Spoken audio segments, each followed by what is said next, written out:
那么后来呀，我认为我的责任是不一样，对。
我记得2年前的冬天，我在香港第一次见到傅先生，他的能量让我大吃一惊。我们的见面被安排在他一连串的演讲与座谈的间歇，那是一次愉快的见面。我们边吃着叉烧，边谈论着对历史与世界的看法。那也是一次未完成的采访。我们相约的哈佛再见。疫情中断了一切，傅先生的意外离去使拜访不再可能。尽管如此，我仍想把这次未完成、带着明显遗憾的访问呈现出来。在这新的时代情绪中，傅先生所代表的一切，不仅是他的思想与见解，更是他的耐心与温暖，他广泛的好奇心，理解他人的热忱，以及永不疲倦的坚持，都显得尤为珍贵。他不断提醒我们，开放与对话之重要，而我们的文明，不正是一场无尽的对话吗？ You said you try to be kind to everybody, Yes. to make friends. Yeah. Is a problem maybe sometimes you'll be less critical to the subject, to the... Sometimes I may not, I may underestimate their evil intent. It's possible. Yeah. Just bad people. Even bad people, I try to understand. You know, why they want to do those things. Are they really so completely bad? Maybe I don't describe the evil as much as I should. You prefer the better angel. Well, my approach is to try to understand why people do what they do. So I can sympathize with a broad range of people who have different ideas. Well, okay, towards Trump, it's hard to be sympathetic toward Trump. Also, this year is the 40th anniversary of Japan's #1. Now looking back, during a half century about Asian story. First is Japan Miracle, the story, then Four Little Dragon, Yes. then China story. Yeah. You are so good at picking topic. What's the secret? Yeah. Why I picked them? Part of it is luck, because Once is luck, two times maybe luck, but so many years. First of all, I tell you about Japan. You know, before I went to Japan, I had about 1 year when I knew I would likely go there. So at that time, there were not many good social science studies. So I tried to read all different disciplines. I read history, economics, political science, tried to get a broad background. And then I tried to find some particular study where I could go deeper. I'm not a historian. My PhD thesis was on families of Irish American, Italian American, old American families, and emotionally disturbed children. So when I started out in Japan, I first started to study mental health of children. But then one day, one of my Japanese families said, you know, there's a difference between salarymen and other families. And that lit up a light. That's really interesting. It's a sort of openness to the big ideas. The new middle class did not mean they just got rich. It meant that the structure of those families' life when they worked for a big organization was very different from the independent business people. So as a whole structure became a new topic. So on the way to Japan, I visited, my wife and I had never traveled abroad. So we wanted to see the world. So in those days you could get an airplane ticket and stop in every country. And when I went to England, this is 1958, there were still many rubbles on the street from World War II bombing. And Japan was already cleaned up. It was very poor. Even the main streets of Tokyo, to me, were like alleys. But they were working very hard. I knew some of the facts, but I never thought about what's the big picture. I think the big picture is going from a structure where you had clans in Japan to a broader administrative structure. The transition from an organization of clans working together to a broader administrative state that has its own structure and ideology and so forth. And once I could see that broader perspective, a lot of the details fell in place. So that was my first book that ended New Middle Class. And then from 1960 until 75, I did not spend, I went every year, but not do it for a long time. 75 to 76, I went back for a whole year. When I was there, I realized, whoa, Japan is really coming up. And it has the potential for having much bigger impact on the world. And I'll give you an example of one country, and I think it was Peru. I talked to a local guy who he started out as the dealer for Japanese motorbike. He was so amazed at how rational the Japanese were, how hard they worked, and how they maintained quality, that he learned how to do modern quality, and he influenced some other people. That's when I began writing Japan as #1. So maybe I hadn't thought about it this way. If I say, what's my pattern of picking a big thing? It's I start from, what is interesting, and then I say, oh, here's a big picture, and it's a kind of a new thing. I guess that maybe is my secret, that I keep thinking intellectually, and then I say, what is the big picture, and how does it fit together? What's really important is happening, and I suddenly hit on that, and that I think the big books I wrote, Japan is #1, and Dumb, really came from that. Yeah. And I'm so curious how to keep your, energy, keep your ambition. Still try to engage something big. So, what's the motivation? Well, I'm not very happy in the United States what happened to political science and sociology. In the last 20, 30 years, they want to be scientific, and they can use new quantitative measures. Get a sample of 5,000, and this is correlated to this. But from my point of view, they don't do enough to see what is the context and what is the social background, what is the history. So the kind of research that I like, where you really get to know people and see historical context and see broad context, is not so popular. The other thing is universities now have become too bureaucratic. We have so many problems with females, how you handle females, and how you handle blacks and transgender. So the dean, instead of thinking just scholarly, spends so much time worrying about social issues, which are important, but from trying to build intellectual vitality, their mind is so busy with so many different things like this.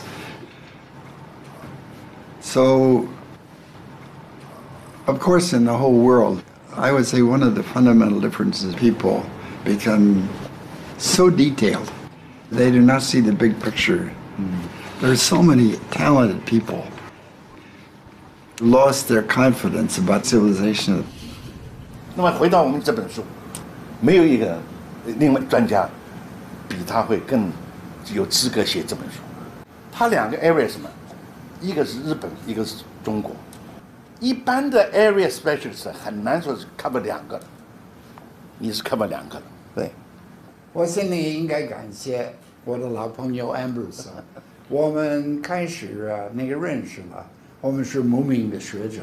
我自己的感觉这个时代这个最近那个50年的历史世界上那个非常那个改变世界的那个历史了，我们的运气非常好，看到这么大的变化，所以能学习，有机会学习。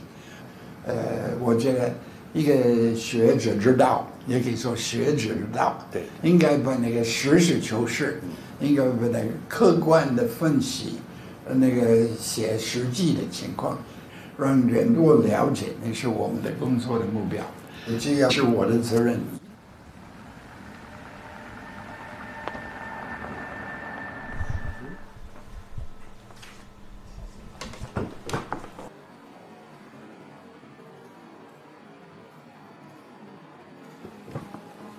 Hi, Charlotte.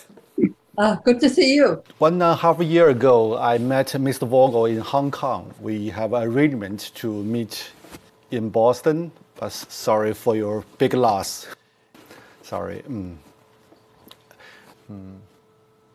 Yeah, Mr. Vogel, he told me in Hong Kong, Charlotte is so smart. he said lots of good words about you.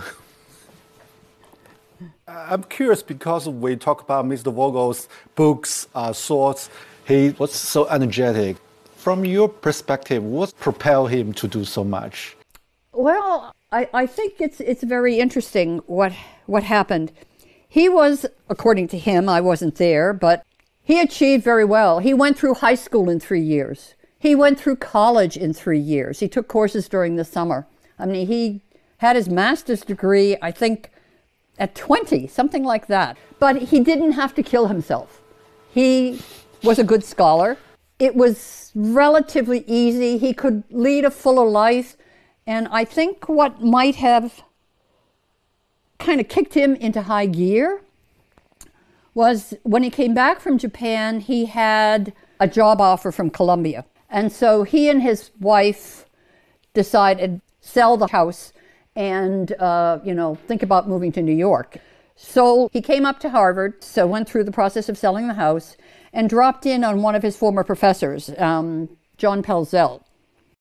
And they chatted, and it turned out that Harvard, and actually several other major universities around the country, had just been given the mission to develop a whole new generation of China scholars. We had just gone through the McCarthy period of purging.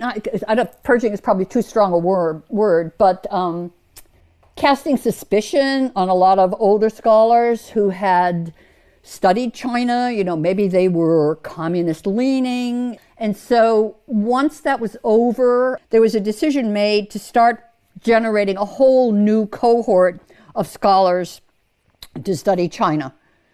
And Pelzel said to Ezra, would you like to do China?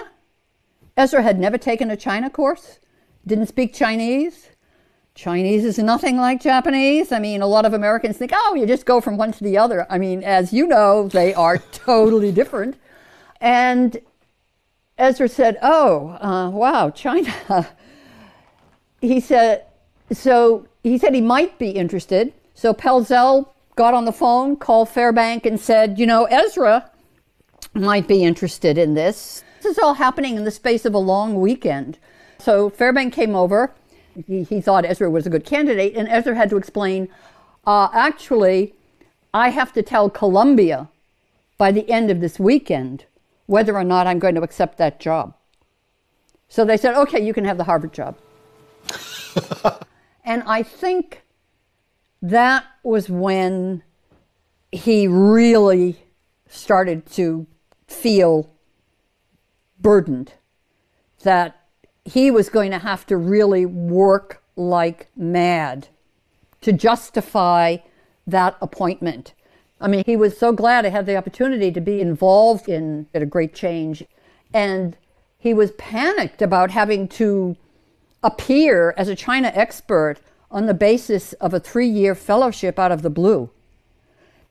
You know, it was this constant need to prove himself worthy of that trust that kept him going. I mean, we knew he was a workaholic. Who doesn't know that? He was just very, very conscientious. From a spouse and kids' point of view, more conscientious than we would have liked. And this was shortly after Ezra had died. And all kinds of people were saying, you know, how much Ezra meant to him. I mean, professional people, former students, people who had been fellows at Harvard, this kind of thing, who had just met him. And so I asked the kids, how do you feel when you hear all of these people praising your father? And I didn't even give them a chance to answer. I said, I'll tell you how I feel. I feel annoyed. And they burst out laughing because they felt exactly the same way. Why is he giving all of these people all of this time when we feel he's giving them our time? Yeah. 好了。Okay. Thank you. Do you visit Japan often, or do you? Often. You do. Yeah. Whereabouts in Japan do you go? Tokyo, Kyoto, Kokushima, Okinawa, many places. Because we are doing a documentary about Japan history, about the Meiji Restoration. Oh, you're doing a documentary? Yeah. So I interviewed many people there. Oh. I also went to some very old hotel. I mean, the Taisho period and the late Meiji period. A small house. They told me when the early 20th century, some Chinese students stay here. Oh. So you have a very interesting job. Which university do you visit? Which university? When you talk about your career, it seems very rational, something very practical. What's your irrational part? My irrational part? My desk is a little bit of a mess. I'm not organized, and my old papers are a terrible mess. And my wife keeps telling me, clean up your mess. She's a very good wife for me because she's smart, she understands, but she treats me like an ordinary person. She doesn't treat me like a famous person. What does the fame mean to you? I mean, 1979, especially that year, suddenly you become so famous in those Actually, it turned out to be kind of fun because I was famous. I met all kinds of interesting people. But the first time I became famous, I was 49. It was too late to change.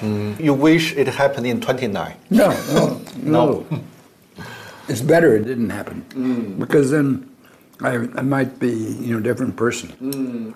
But I don't think I acted like a famous person so much because all my life, my basic image, my friendship, everything had nothing to do with fame. I don't have any special talent. In Japan, I think one advantage is I lived a natural life.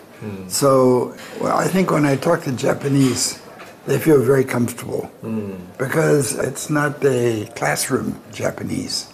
It's daily life, I learn from daily life.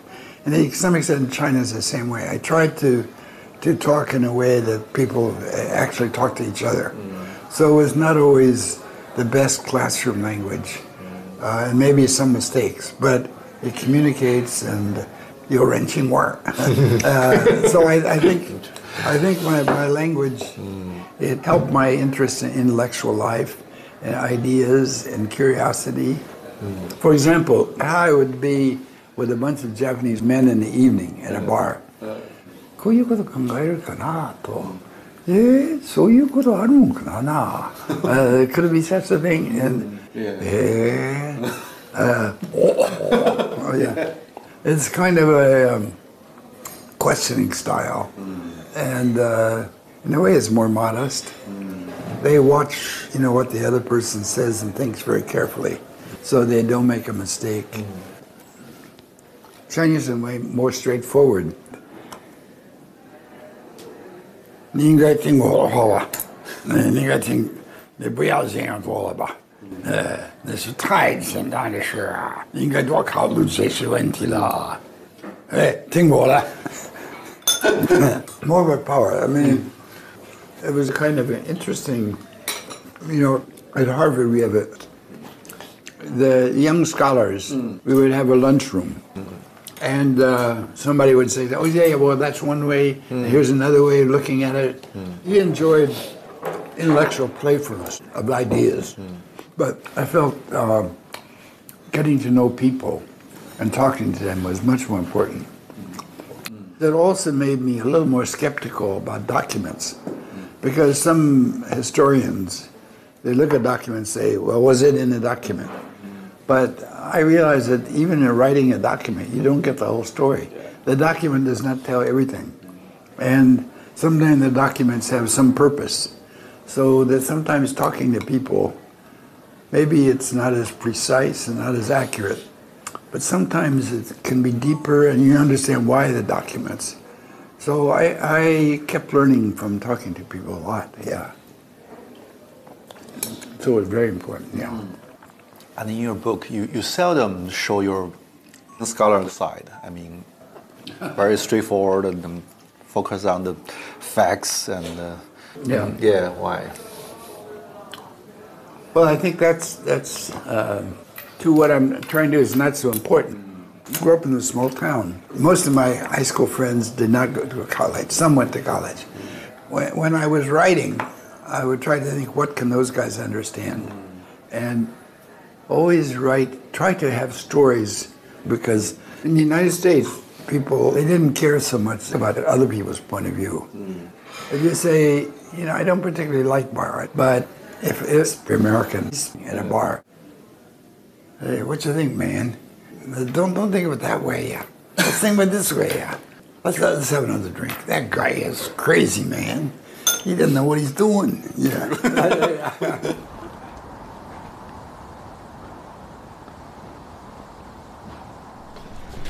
哎，对，当时是在这儿吗？我放。没上班，为什么带人喜欢死门呢？真是不明白。傅高义先生来的时候，办公室应该是在这个吗？哦，这是傅高义住的地方。那我们去网球场那边走走呗。对。傅先生讲他住的那个楼的特征，大概就是这一片。这里。